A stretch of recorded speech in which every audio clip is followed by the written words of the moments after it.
Hello, my name is Clarence Gagino, and I'm making this video because there's some information that I'd like to share that actually could be impacting a lot of people. So just going to put this on my YouTube channel, but it's not really related to the videos that I've been doing on my YouTube channel in the past. So just to kind of give you a little bit of background, I'm not going to go into too much detail. I'm just going to give a rough understanding of, pretty much what I'm trying to say. And then I have a presentation that I've put together. So anyone that has any specific questions, or to get a better understanding of what I'm talking about, you can request a copy of this presentation. So myself, as you may or may not know, I'm a certified financial planner, a chartered life underwriter. I'm an insurance agent as well as a mortgage agent. I've been working with various products and services of different banks and institutions and businesses and companies for the last number of years. Now, about maybe 5 or 6 years ago, I started working with a particular product, and it was one that actually got a lot of interest from a lot of people looking to invest and save. Now, this product is considered an alternative investment. It's not a traditional type of investment, but it is something that picked up in popularity a number of years ago, and basically there was interest from a lot of people, and it grew very quickly. Now, there's a number of different businesses and companies that were working with this particular vehicle, and all the businesses and companies working in this space were actually under the regulation of the Financial Service Commission of Ontario, being that they're in the mortgage industry, in the mortgage business. Now, in this particular investment that was in that mortgage space, there was very little regulation and very little uniformity as to specific guidelines and practices and processes and disclosures and documentation that people had to utilize. So what ended up happening is a number of different businesses or companies that were working in the same space were all doing things differently based on what I guess they may have thought may be the right way of doing things, or following best practices, or using whatever was in the existing regulation. Now, initially when I first came across this investment, I actually came across it through a different company than the one that I actually was working with, or whose product I was promoting. So initially, the concept made a lot of sense to me, but I didn't like the way this one company that first approached me about it was dealing with the product. So I basically took 6 months off, in this particular realm, looking for all the different providers in that area to see who's the best and who would I be comfortable working with, and like whose product and structure of the product and disclosures and etc. is the best that I would be willing to share with my clients. So basically, I realized at that point, and even before, that there were some gaps and spaces and differences between the different companies in the same space. So a number of years ago, as it started to progress and get a lot of attention and increase in popularity, there were certain opponents that were against this. And for years they kind of talked about why they didn't like it, or why it shouldn't be out there, or whatever it was. Now, a few years ago, a couple of these other companies started having some major issues, and they were actually shut down in some cases by the regulator because of those issues. Now, certain of these parties that were against this started actually using that as a reason to go against the entire industry and against everybody. So even though there were certain things that were done wrong with a couple companies, they decided to kind of brush the whole industry with the same paintbrush. But at the same time, they basically went and targeted even companies that were doing things really well and things were working out successfully. Now, because of the fact there wasn't specific regulation, I'm sure there could have been things improved in every space here, within all the businesses and all the companies. But whatever people were doing, the ones that were remaining open and open for business that weren't being shut down, obviously were doing things in line with what the existing regulation allowed. So basically, this one company, the one that I was doing a lot of my business with, they had raised over $920 million in Canada. It's a big number. But out of that, they had a total of about 80 projects that they were raising money for. These were development projects where, developers were building homes or condos or commercial space or what have you. And the average person, who met certain criteria and who qualified under that criteria were able to actually invest and grow their money while funding projects that developers were building, and at the same time making a decent return. So basically, as soon as these issues came up with some of these other companies, these opponents that were against us all decided to use that to go against everybody, and basically say that if these guys are doing it, everyone's doing the same thing, and there's a problem, and this whole thing needs to be stopped. So one individual, and I'll say his name because he's named me out there as well. His name is David Franklin. He's a lawyer, and he had made a prediction a few years ago in a newspaper article, claiming that over $1 billion of funds in Canada is going to be lost in this investment vehicle. Now, this vehicle is called syndicated mortgages. Now, as soon as he did that, it looks like he started doing things. It seems like he was doing things to actually make the prediction come true. So what I mean by him doing things to make it come true is he basically started talking to pretty much all the newspapers, and a number of them were quoting him in various contexts as to what his thoughts were about this investment in the industry. Besides that, he also at one point was involved with another law firm with actually opening up what they call class action lawsuits. Almost a handful of them. Now, I know the most average people, when they hear class action lawsuit, they think, thousands of people. Now, with all these particular class actions that we're referring to that they were working with this other law firm to open, there was only like 2 or 3 plaintiffs in each case. So, again, when you hear class action, you got to put that into context as to what was actually happening. So they were opening these, what they call class action lawsuits, and all of this was also being, reported in the media very widely.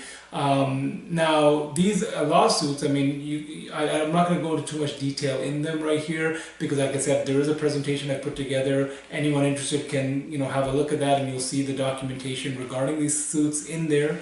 But basically, they had gone through the court process, and at some point the court had basically discontinued certain of the allegations. They had actually thrown out some of the allegations completely and asked them to put together or redo the case and resubmit it, where maybe the court can do something possibly with it. So at this point, I'm not going to say it's totally out there. We'll have to wait till it goes through the process and do its thing. But the point I'm trying to make is they were opening these cases, and at the same time, when the cases weren't successful, they were not, it wasn't getting publicized as such. So for example, the papers and the media were gladly reporting everything about the cases, but then certain things they were not talking about. And then when they were thrown out, they were not covering it. So there was some information out there that's obviously going to cause damage and risk and harm, to the investment vehicle. Now, besides that, the same individual, this lawyer, was writing letters to prominent individuals. So, people in the industry, banks that are financing some of these projects, lawyers for different parties involved in this, this industry. So basically, he was writing these letters, and in these letters, he was making claims that senior investigators or senior individuals of the Law Society of Upper Canada were actually, making the justification or the determination, that this vehicle and this investment by this one company was actually fraudulent and a Ponzi. And obviously, if a lawyer is going to be writing these letters to these prominent individuals and making these claims supposedly from the Law Society of Upper Canada, a lot of the people reading these letters are going to take that seriously. And that's going to cause some harm and damage. I mean, think about, he was writing letters to some banks that were financing some of the development projects. Now, obviously, if you're going to write that kind of a letter to that person, you know that there's going to be consequences by that letter. And, that bank or whatever may, change their mind about funding the project or decide to get out of the deal or whatever they could be doing, and that could be causing risk to the project. So basically, by dealing with these class actions that were unsuccessful and then getting these letters out to these other parties, and then also about 2 years ago, this lawyer had gone to the RCMP basically to make the similar claims about this whole vehicle being fraudulent and a Ponzi. And obviously at that point, the RCMP is going to take that seriously. They're not going to just listen to a lawyer making these claims and then just kind of brush it off. They're going to look into it, right? So all of these things that he was doing was adding risk to the actual investment and basically to the investors. I mean, if he's spooking banks with this information that's not accurate, or if he's opening up these cases that's getting media publicity, and then obviously when they're not successful, that's not being reported. If he's going to the RCMP and making these claims, and they eventually start investigating, like all of these things are going to cause problems and damage to the investors. So that's really what was going on here for a number of years. Now, the Financial Services Commission of Ontario was getting various complaints from different people. I mean, maybe people connected from this source, but also certain investors that may have been from some of these other companies that had issues. So when those were happening, many times they looked at the cases and they found there wasn't any action to be taken at that point. But they should have realized, okay, you know what, we got to do something. We got to put this uniform, process in place that everyone follows. Uniform disclosures, uniform, paperwork, processes, steps that everyone has to follow to make sure that people are protected. But this was not done. Now, over that same period of time, the Financial Services Commission of Ontario was actually doing reviews and audits of different brokerages and were aware of what the documentation was and what people were doing and what was being used out there because of the fact that they had come in and done these audits of some of the different, mortgage brokerages that were involved with this. So, if they had found that there were things that were a problem or weren't proper, they should have made some, standard regulation at that point. Now, they did make some minor changes here and there, and the brokerages that were dealing with this did change paperwork a few times and add different disclosures and so on as they were, recommended. But at the same time, there wasn't any blanket uniform regulation really that was specific to protect all the people, and that's what the regulators should have done at that point. Now, after the pressure that came onto them from these articles and the ongoing, just to give you an example, within a 2-year period, there was over 50 articles, all talking about the same thing, many of them quoting the same similar sources or the same sources, and all basically in that negative light. And not really reporting the full story, just reporting certain things. And, it just got to the point where the regulator was getting this pressure. And there was one particular article in November 2017 that really targeted the regulator for not doing their job properly on this. So around within the last 2 years, the regulator was actually doing reviews and audits, and they were actually going through a process eventually of creating some new regulation. But in the April of 2017, they started a process where while they were doing the review, they also put in some funding restrictions to this investment. Now, within this investment, as I mentioned before, there was a number of projects, and each one was independent and separate from one another. And these projects, different ones needed funding at different times. And funding comes in at different stages as the developers in these projects need the funds to get through those processes.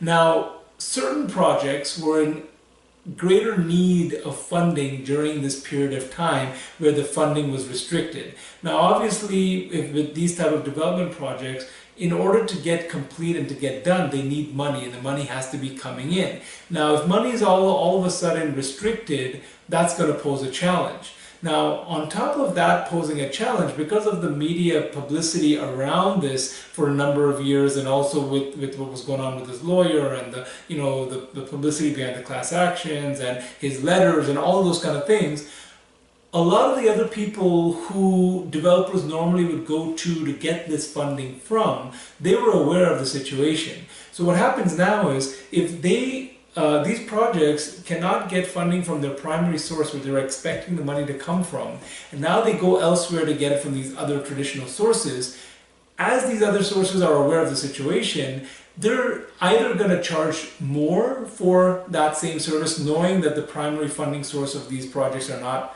able to fund, or they will not fund at all. So when that happens, that adds further and additional risk to the projects. So in some cases, these projects had to get temporary funding from some other source, and they didn't have the understanding of realizing at that point how long these funding restrictions would be in place. I mean, at the end of the day, if there were funding restrictions for a certain period of, like a definite time, it's easy to say, okay, let's get some funding for this period. Once we're over it, we'll be able to move on as usual.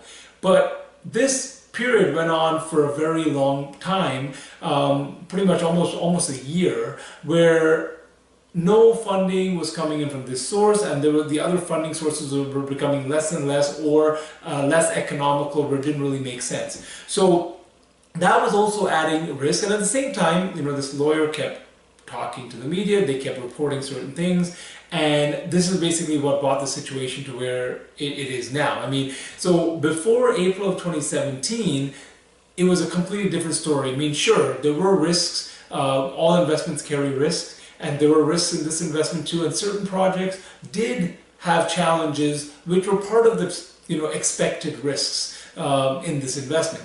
But out of the 80 projects in total that this company had been working with, they had 30 roughly in the last little while that had actually finished, and paid the investors back their money, their return, and everything.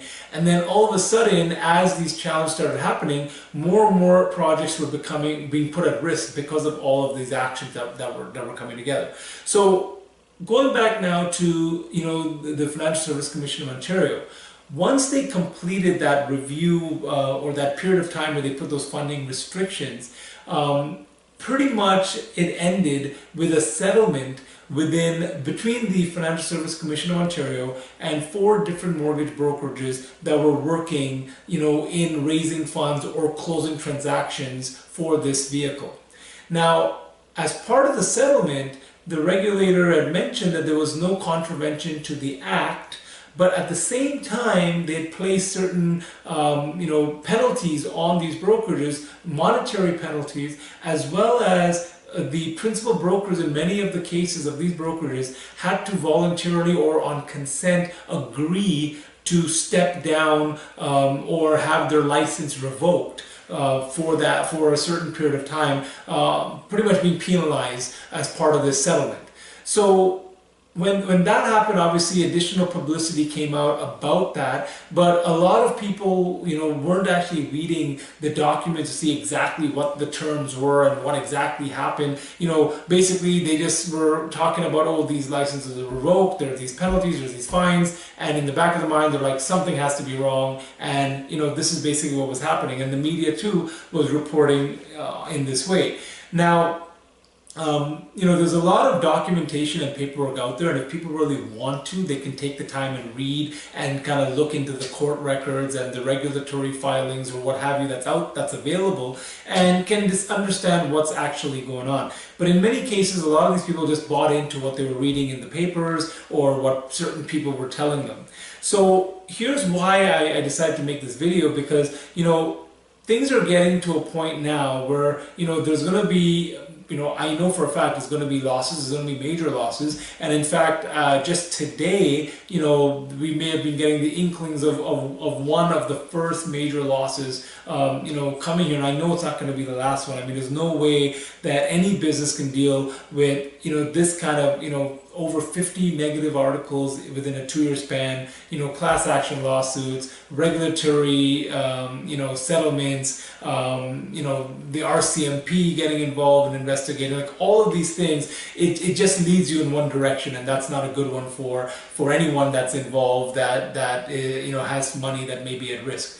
So I wanted to make this to make sure people out there actually understand, what is going on and why. It's not a matter of a business that started and just failed. It's a matter of, there was a business, it was growing, it was doing well, and all of a sudden, sure, there were challenges here and there with a couple of, just like in any business there would be. But then there was a lot of things that happened that created the current situation, and without understanding, what happened and realizing what the domino effect of each of those actions, result in, you can't really make a determination to know exactly, what's right and what's wrong. Now, as the situation is right now, there are certain individuals that are actually trying to, profit off the current situation, and not only profit off of it, but like that same lawyer that I mentioned earlier, David Franklin, he was very involved. Again, we talked about the class actions, we talked about the letters, we talked about the RCMP, we talked about the media,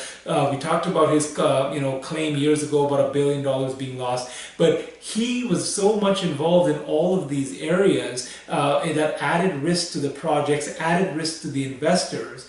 And now he's trying to go to these same investors and trying to sell them the idea that they need to open multiple class action lawsuits in all different directions. And a lot of the stuff that he's telling them is very selective. So I know he cannot, he being a lawyer, he knows what he's talking about, but it seems like he's picking and choosing what to say to people to really sell the idea that they should get on board with him and these lawyers that he's bringing together or working with. Now, one thing many people don't understand, I mean, they may obviously think, well, you know what, we're reading all this stuff, we're hearing about fraud and all these kind of things, and they're angry and they're thinking they're going to lose their money and they need to do something. But they have to realize that, if they're opening all these different cases in all these different directions, the only certainty there is the certainty of the lawyers earning their fees, or getting paid, locking down what their costs are going to be and what they're going to earn. There's no guarantee by doing that they're all going to be successful. And for any cases that are not successful, generally the losing party has to cover the costs associated with the party that is successful in that case. So if they open all these cases, sure, the lawyers can cover certain costs involved in putting the paperwork together and getting the case done, which is a nominal cost. But the major cost comes when you lose the case and when the judge awards costs to the winning party. And that's not going to be the liability of the lawyers, it's going to be the liability of the individual investors. Now, many of these people have been put at risk by actions taken by this lawyer and some people, out there. And now, if they're going to only allow these people to profit more, potentially these investors are already going to lose some money. But on top of that, to have to come up with these additional costs and fees over and above, to cover these costs if they're unsuccessful, people need to really be aware and understand that. I mean, that's the dangerous thing that I don't think people get. And from what I've seen, many people are just buying into what people are saying and what's in the media. They're not taking the time to do their own research to see, is this right, is this wrong? I mean, while all this was going on, after that settlement occurred with the regulator actually, or as part of the settlement, they had to, put another administrator in play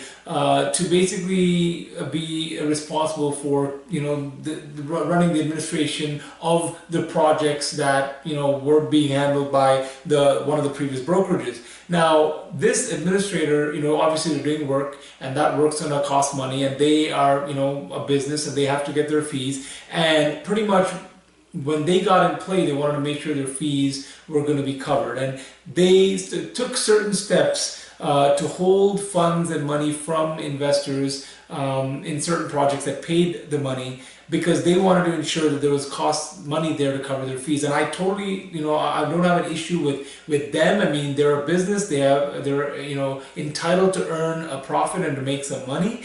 But at the same time, the people that put them in play should actually ensure that whatever they're doing still, protects the investors, and it still is within the regulatory, boundaries, and to ensure that, people are not going to be harmed or negatively affected because of them being put in place. But this is really where I started kind of acting, where I was informing a lot of people of what was going on, and I was basically, trying to take some actions to minimize or prevent some of the damage that was occurring.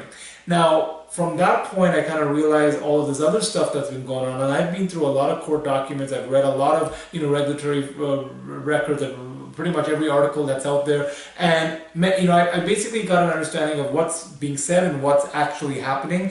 And as part of my actions I was taking, I did actually have some information go out to all the media sources that were actively reporting on this for the last couple years. But out of all the sources that I sent, and this is talking about CBC, Globe and Mail, Maclean's Magazine, Toronto Star, National Post, Financial Post, all these people, I got one of the major magazines, newspapers, Globe and Mail, one of the reporters, reply to me saying, that she doesn't know what I want her to do with the information I provided. And then I got this one industry paper. I met the reporter, and when we had an interview, he kind of mentioned certain things and was saying certain things as fact that, didn't really make sense to me. And then he admitted that this lawyer, David Franklin, was his main source. And then later in that conversation, he admitted to me when I asked him directly that he did not independently verify a lot of the things that Mr. Franklin was telling him before reporting. He also was writing about disclosure documents and, complaining about lack of disclosure, this reporter was. And then when I asked him if he ever read a disclosure document, he admitted that he hadn't. And he hadn't read any of the documents that an investor looked at before investing. So the fact that, he was reporting without verifying these claims and, without even reading documentation and putting these reports out, obviously that's going to cause damage, and, damage mainly to the investors, because the people that are reading these, the banks, the developers, all these other parties that are looking at this are making decisions based on some of this information.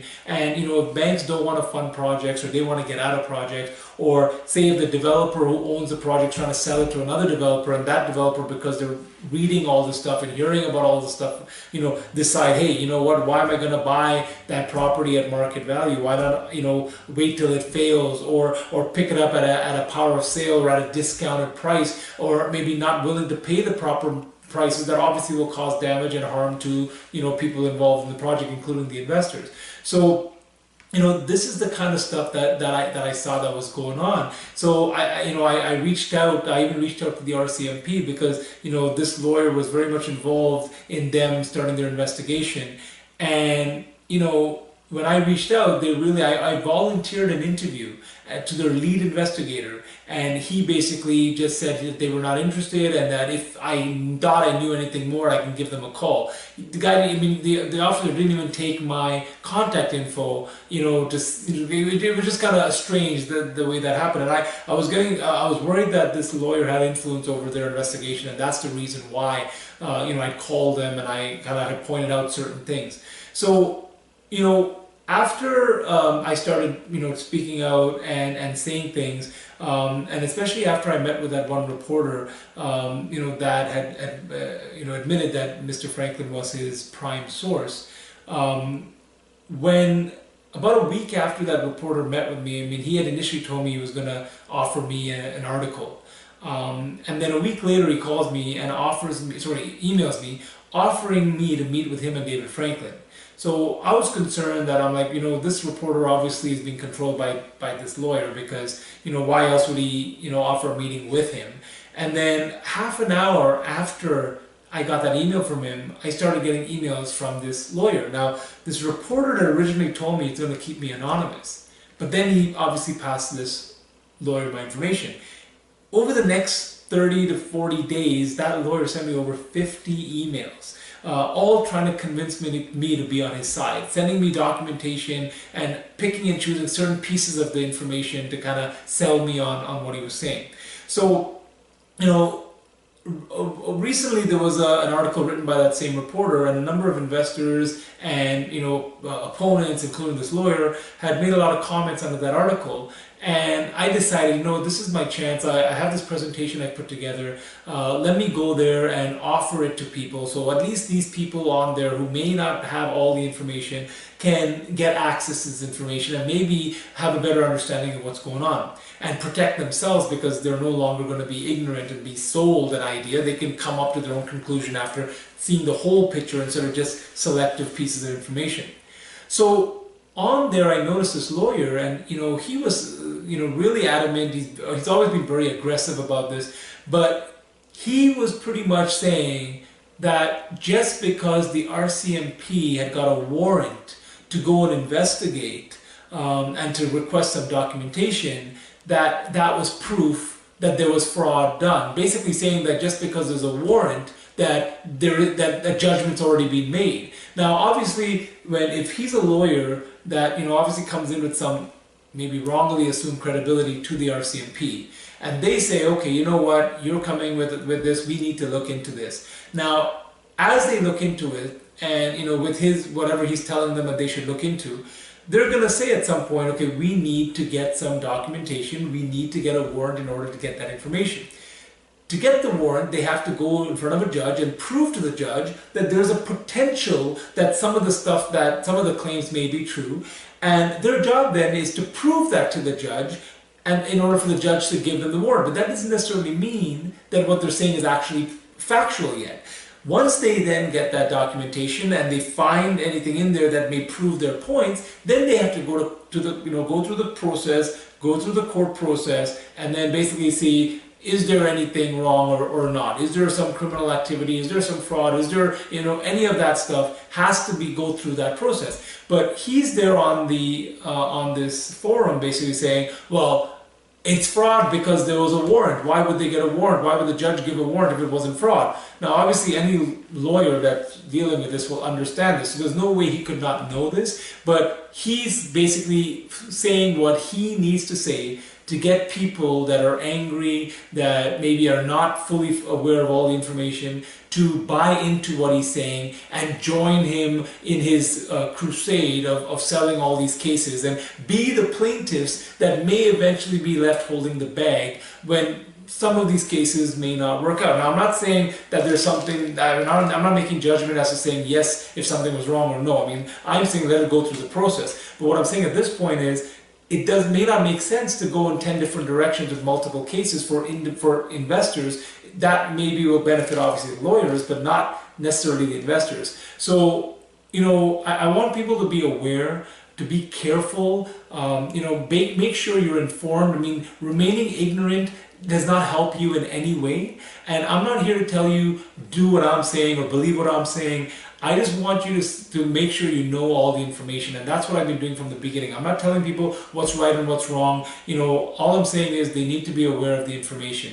So I've put together this presentation. If you want to get a copy, you just have to send an email to Investor Voice. That's INVESTORVOICE, Investor Voice @hotmail.com. Send me an email at that email address requesting a copy of the presentation. I will then send it to you. You can have a look at it. There's a lot of supporting documentation in there, about I think 23 or 24 different attachments. You can review it. I've highlighted the points that support what I'm saying, but I've put the documents in their entirety there so that you can actually read the whole thing for yourself to make sure you have a full, thorough understanding of what it is. Again, people are out there, the media's out there, they're going to keep reporting on things, the lawyer's going to keep talking about things, people that are against us are going to keep trying to rally people on their side. But just make sure that, you can't just trust what anyone tells you. You need to be aware of the information. Look at the information. The presentation I put together is a chronological order, pretty much, of what's gone on over the last couple of years with this. So hopefully when you see it, it'll help you kind of understand where you are, why you're there, and maybe give you an idea of what the best options are. Now, there are certain steps that I'm trying to take, but I need support of the investors in order to do that. So if you, after seeing the presentation, agree that yes, there is something here that you can actually support, or you see that there's something there that makes a lot of sense, then you can let me know by response after on the same email if yes, if you're on board, or no, you're not. There are steps that are being taken, there are processes being taken, but it's being done responsibly. Now just remember, when it comes to lawsuits, there's two things really you have to think about. One, can you prove the case and win?